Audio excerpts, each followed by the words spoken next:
하나님 말씀 스가랴 7장에서 보시겠습니다. 스가랴 7장 8절에서 14절까지 말씀 봉독해 드립니다. 여호와의 말씀이 스가랴에게 임하여 이르시되 만군의 여호와가 이같이 말하여 이르시기를 너희는 진실한 재판을 행하며 서로 인애와 긍휼을 베풀며 과부와 고아와 나그네와 궁핍한 자를 압제하지 말며 서로 해하려고 마음에 도모하지 말라 하였으나 그들이 듣기를 싫어하며 등을 돌리며 듣지 아니하려고 귀를 막으며 그 마음을 금강솥 같게 하여 율법과 만군의 여호와가 그의 영으로 옛 손자들을 통하여 전한 말을 듣지 아니하므로 큰 진노가 만군의 여호와께로부터 나왔도다. 내가 불러도 그들이 듣지 아니한 것처럼 그들이 불러도 내가 듣지 아니하리라. 만군의 여호와가 말하였느니라. 내가 그들을 바람으로 불어 알지 못하던 여러 날에 흩으셨느니라.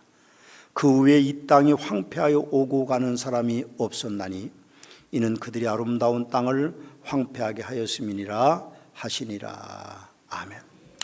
오늘 본문 이전에 7장 1절 말씀을 보시면 다리오 왕 제4년 9째 달 곧 기슬레 월 4일에 여호와의 말씀이 스가랴에게 임했다, 그렇게 기록되어 있습니다. 이 말씀은 역사성을 증명하고 있는 것입니다.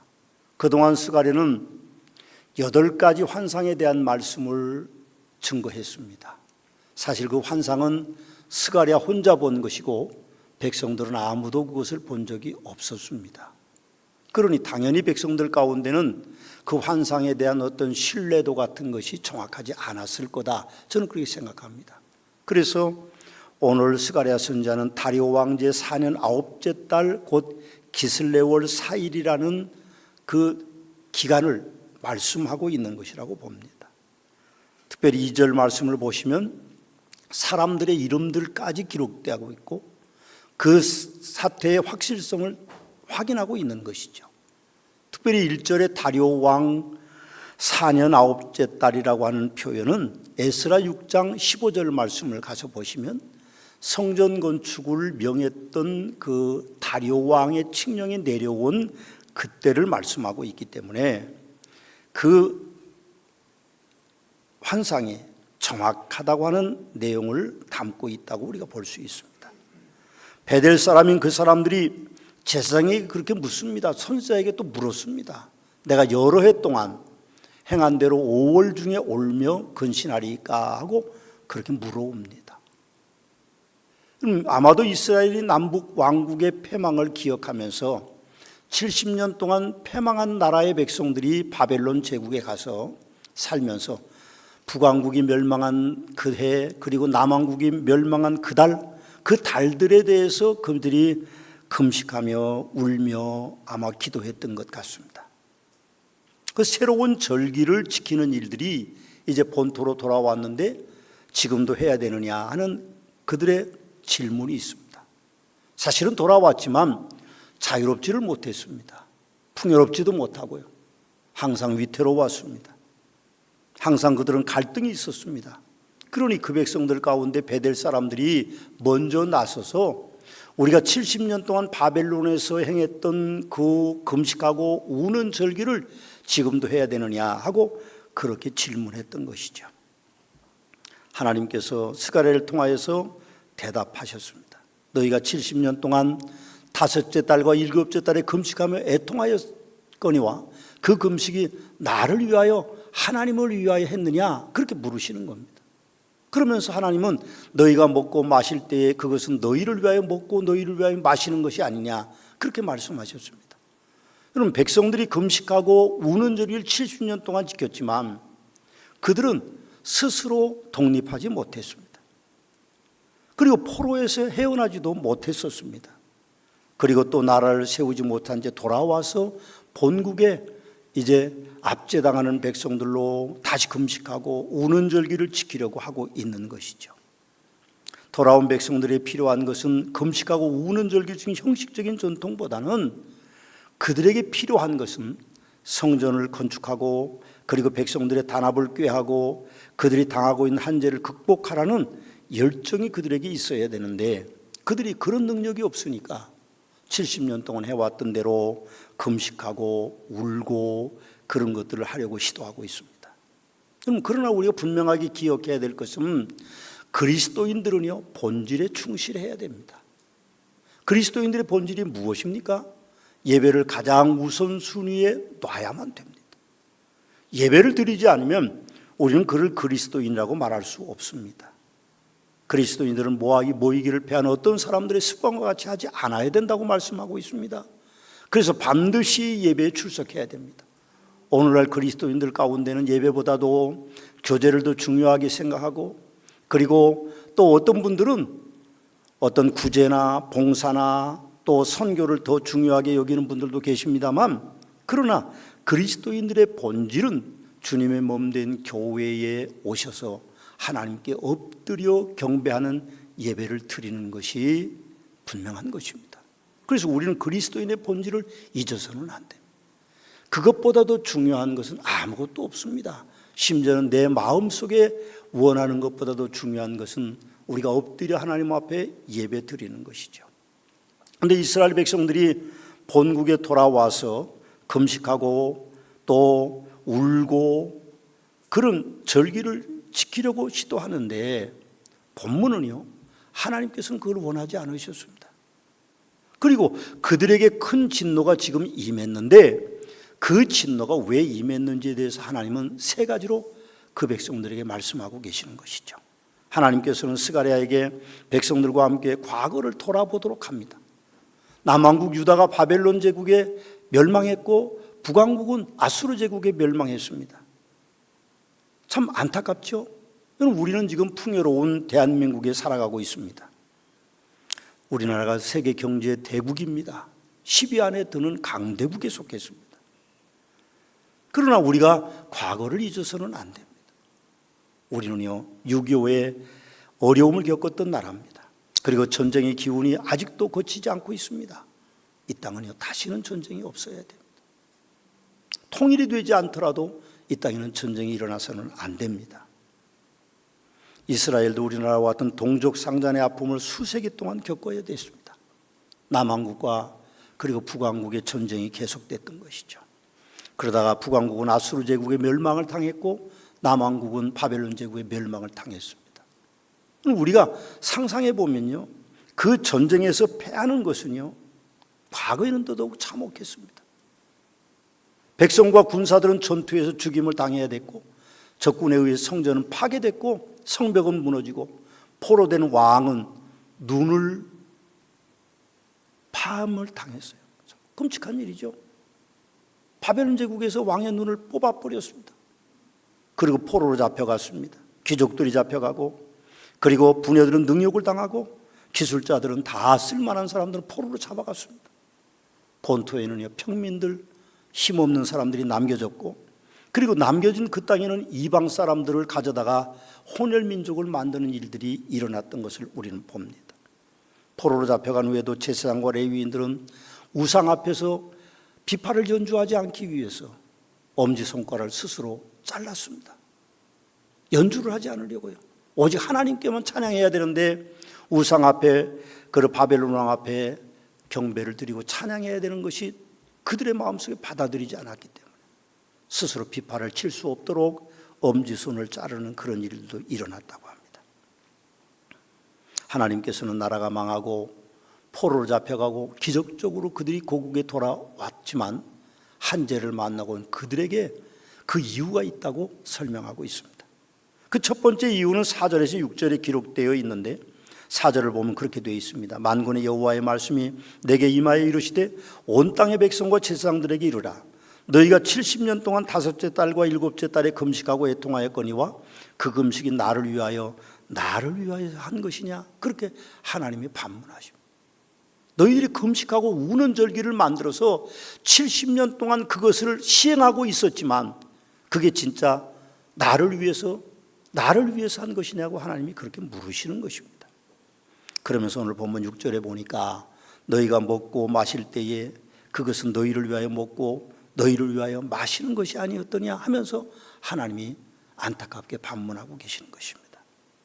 그 백성들의 70년 동안의 금식과의 동함은 결국 자기중심적이었고 인본주의 사상에 물들어 있는 물거품이라고 하나님이 말씀하고 계시는 것이죠. 그럼 얼마나 충격적이었을까요? 70년 동안 매년 5월과 7월에 그들이 금식하고 울고 그렇게 했는데 하나님은 그것이 나를 위한 것이 아니라고 말하니 얼마나 충격적이었을까요? 마태복음 7장 21절 23절 말씀에도 보면 우리에게 그렇게 말씀합니다. 나더러 주여 주여 하는 자마다 다 천국에 들어갈 것이 아니요 다만 하늘에 계신 내 아버지의 뜻대로 행하는 자에 들어가리라. 그날에 많은 사람이 나더러 이르되 주여 주여 우리가 주의 이름으로 선지자 노릇하며 주의 이름으로 귀신을 내어 쫓으며 주의 이름으로 많은 권능을 행하지 아니하였나이까 하리니 주님은 말씀합니다. 그때 내가 그들에게 밝히 말하되 내가 너희를 도무지 알지 못하니 불법을 행하는 자들아 내게서 떠나가라. 하나님은 그런 능력을 행하고 그런 권세를 가지고 주여 주여 하고 그렇게 했는데도 내가 그들을 도무지 알지 못할 것이라고 그렇게 말씀하고 계십니다. 우리가 천국의 문 앞에 섰을 때에 주님이 우리를 향하여 내가 너희를 알지 못하노라 그렇게 말씀하신다면 그보다 참혹한 일이, 그 참담한 일이 어디에 있겠습니까? 또 마태복음 22장 13절 말씀에 보면 주님은 임금이 곧 하나님이 사원들에게 말하되 그 손발을 묶어 바깥 어두운 데 내던지라 거기서 슬피 울며 이를 감이 있을 것이라고 그렇게 또 말씀하셨습니다. 만일 우리가 그 꼴을 당한다고 하면 그 참담함은 이루 말할 수 없을 것입니다. 근데 왜 하나님께서 그렇게 말씀하십니까? 그렇게 애쓰고 힘쓰고 70년 동안 울고 금식했는데 왜 그렇습니까? 그들이 하나님의 말씀대로 살지 않았기 때문에 그렇다고 말씀하고 계시는 것입니다. 또 하나의 큰 진노가 임하는 두 번째 이유가 있는데 9절에서 12절에 보면 이렇게 되어 있습니다. 함께 봉독해 보시겠습니다. 만군의 여호와가 이같이 말하여 이르시기를 너희는 진실한 재판을 행하며 서로 인애와 긍휼을 베풀며 과부와 고바와 나그네와 궁핍한 자를 압제하지 말며 서로 해하고 마음에 도모하지 말라 하였으나 그들이 듣기를 싫어하여 등을 돌리며 듣지 아니하려고 귀를 막으며 그 마음을 금광석 같게 하여 율법과 만군의 여호와가 그의 영으로 옛 선자를 통하여 전한 말을 듣지 아니하므로 큰 진노가 만군의 여호와께로부터 나왔다 그렇게 말씀합니다. 왜 하나님이 큰 진노를 그 백성들에게 지금 내리고 계시느냐? 그 이유가 두 번째는 그들이 진실한 재판을 하지 않고 인애를 베풀지 않고 긍휼을 베풀지 않고 고아와 과부와 나그네와 궁핍한 자를 압제하면서 서로 해하려고 마음을 도모하기 때문에 하나님이 그들을 큰 진노로 채찍질하고 계신다고 말하고 있습니다. 하나님의 은혜는 예수님께서 주신 십자가의 은혜를 통하여 사람들에게 왔습니다. 십자가는 수직선과 수평선이 만나서 이루는 하나의 형태입니다. 물론 그것이 원래는 사용도구였지만 예수님께서 십자가 위에 달리셔서 그렇게 물과 피를 흘리심으로 말미암아 그 십자가는 은혜의 보호자가 된 것입니다. 수직선은 위로 하나님과 아래는 나와의 관계고 수평선은 나와 다른 사람들과의 관계입니다. 혹 어떤 성도님들은 하나님과 나와의 관계만 이루어지면 된다고 생각하는 성도들이 계세요. 그러나 하나님의 말씀은 그렇지 않습니다. 오늘 공정한 재판을 하고 인애와 공의를 베풀고 고아와 과부와 가난한 자, 압제당하는 사람들을 돌보는 것, 그런 것들이 이루어져야 참된 하나님의 축복이 우리에게 온다고 말씀하고 있습니다. 하나님과의 관계만 잘 맺으면 된다는 생각을 버리십시오. 어제 청주의 장례식장에서 협동 목사님과 잠깐 대화를 나눌 시간이 있었습니다. 커피숍에서. 근데 그분이 저에게 그렇게 말씀하셨어요. 목사님, 코로나 때문에 제가 교제하는 것이 3분의 2가 줄었습니다. 교제하는 사람들의 그 퍼센테이지가 3분의 1밖에 안 남았다는 거예요. 왜 노력을 안 하셨겠습니까? 전화도 하고 식사도 같이 하고 애썼지만 3분의 1로 줄었다고 그분이 그렇게 말씀하고 있습니다. 그러나 우리는 어려울 때일수록 힘들고 어려운 사람들을 돕는 일들에 우리는 헌신해야 될 것입니다. 코로나로 인해서 교회 예배와 교제가 무너졌습니다. 우린 피부로 그걸 느끼죠. 목사인 제가 염려하는 것은 혹시 코로나가 하나님께서 알곡과 쭉정이를 이제 구분하는 그런 도구가 아닐까 하는 생각이 듭니다.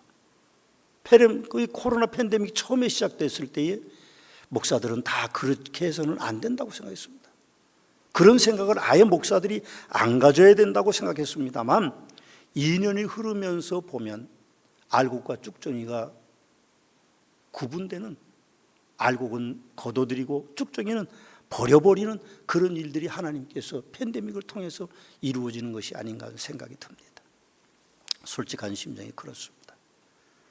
우리가 그 우려가 현실로 다가올 수 있는 것이죠. 그렇지만 주님께서 칭찬받는 서문학교 성도님께서는 우리 교회 금년 표어처럼 무너진 성벽을 재건하자는 대로 하나님께 드리는 뜨거운 예배가 있어야 됩니다. 뜨거운 예배를 드려야죠.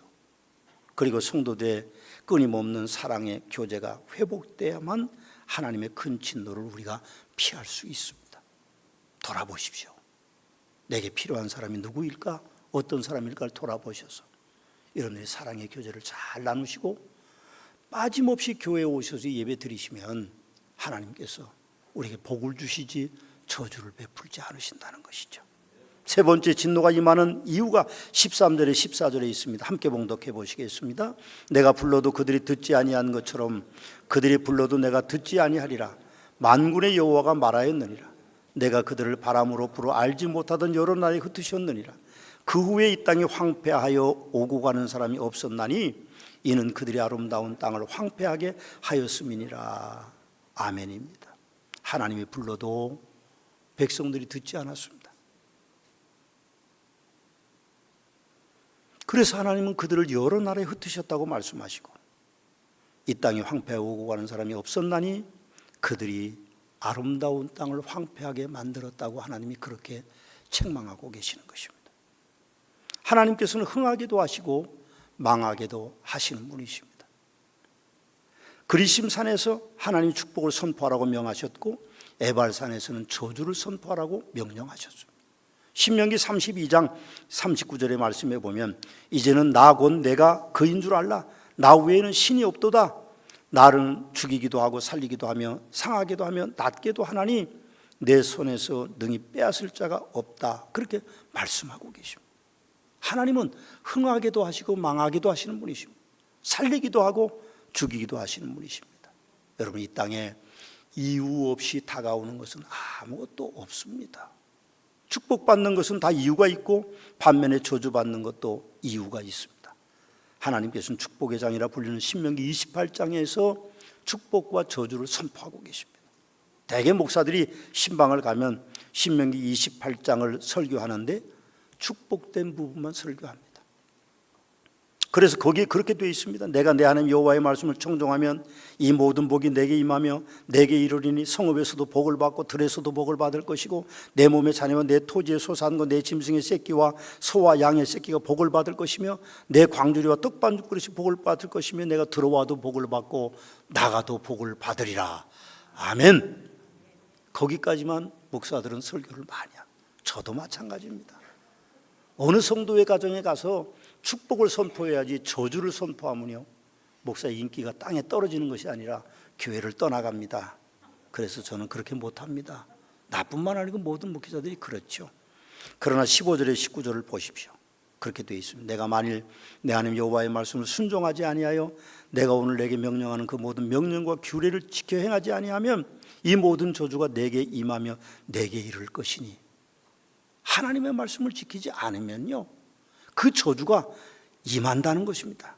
근데 그 저주가 얼마나 무서운가 하면 그렇게 말씀이 되어 있습니다. 내가 성읍에서도 저주를 받고, 앞부분에는 내가 성읍에서도 복을 받고 그랬는데 들에서도 저주를 받고, 앞부분은 들에서 저주를 받을 것이라고 하지 않고 복을 받을 것이라고 말했는데 내 광주리와 떡반죽 그릇이 복을 받을 거라고 그랬는데 거기는 저주를 받을 것이라고 말씀하셨고, 내 몸의 소생과 내 토지의 소산과 내 소와 양의 새끼가 축복받을 것이라고 그랬는데 하나님 말씀 지키지 못하면 저주를 받을 것이라고 말하고 내가 들어와도 복을 받고 나가도 복을 받을 것이라고 말하는데 19절 말씀에 보면 내가 들어와도 복을 받고 나가도 저주를 받을 것이라고 말씀하고 있습니다.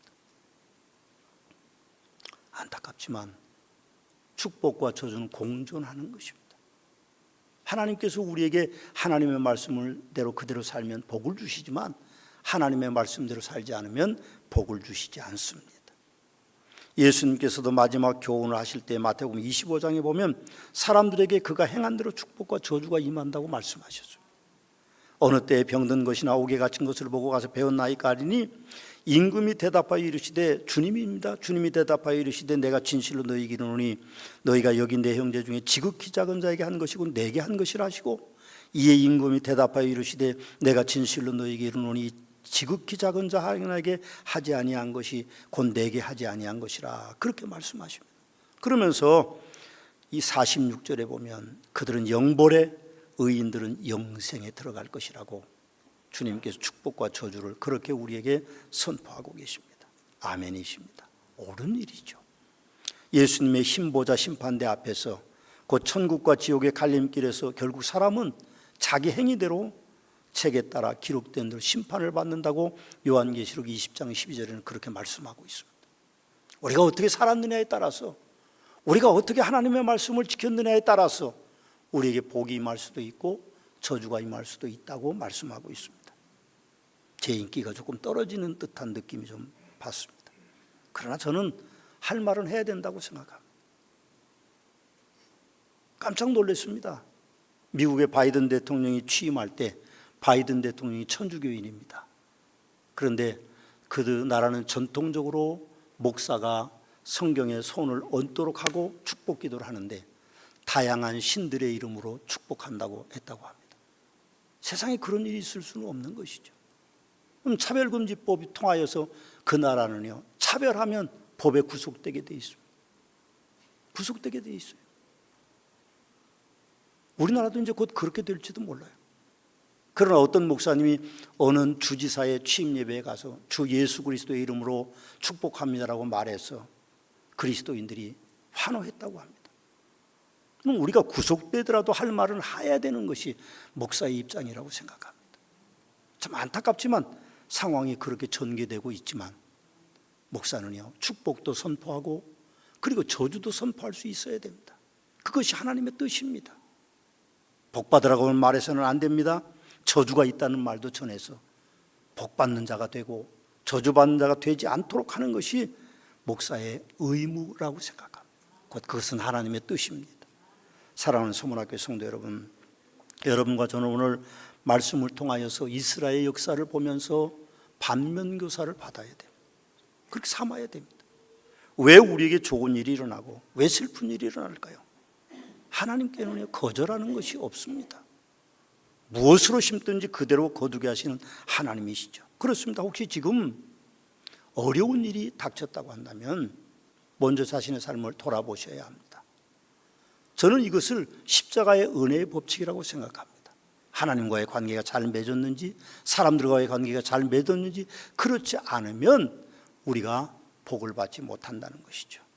십자가의 법칙에 적용해 보면 그런데도 아무런 문제가 없었다 생각하면요, 그런데 고난이 왔다고 생각하면 정금같이 나오리라는 말씀과 선을 행하되 낙심하지 말지니 포기하지 아니하면 때가 이르리니 거두리라는 말씀을 우리가 기억하고 인내하고 참아야 됩니다.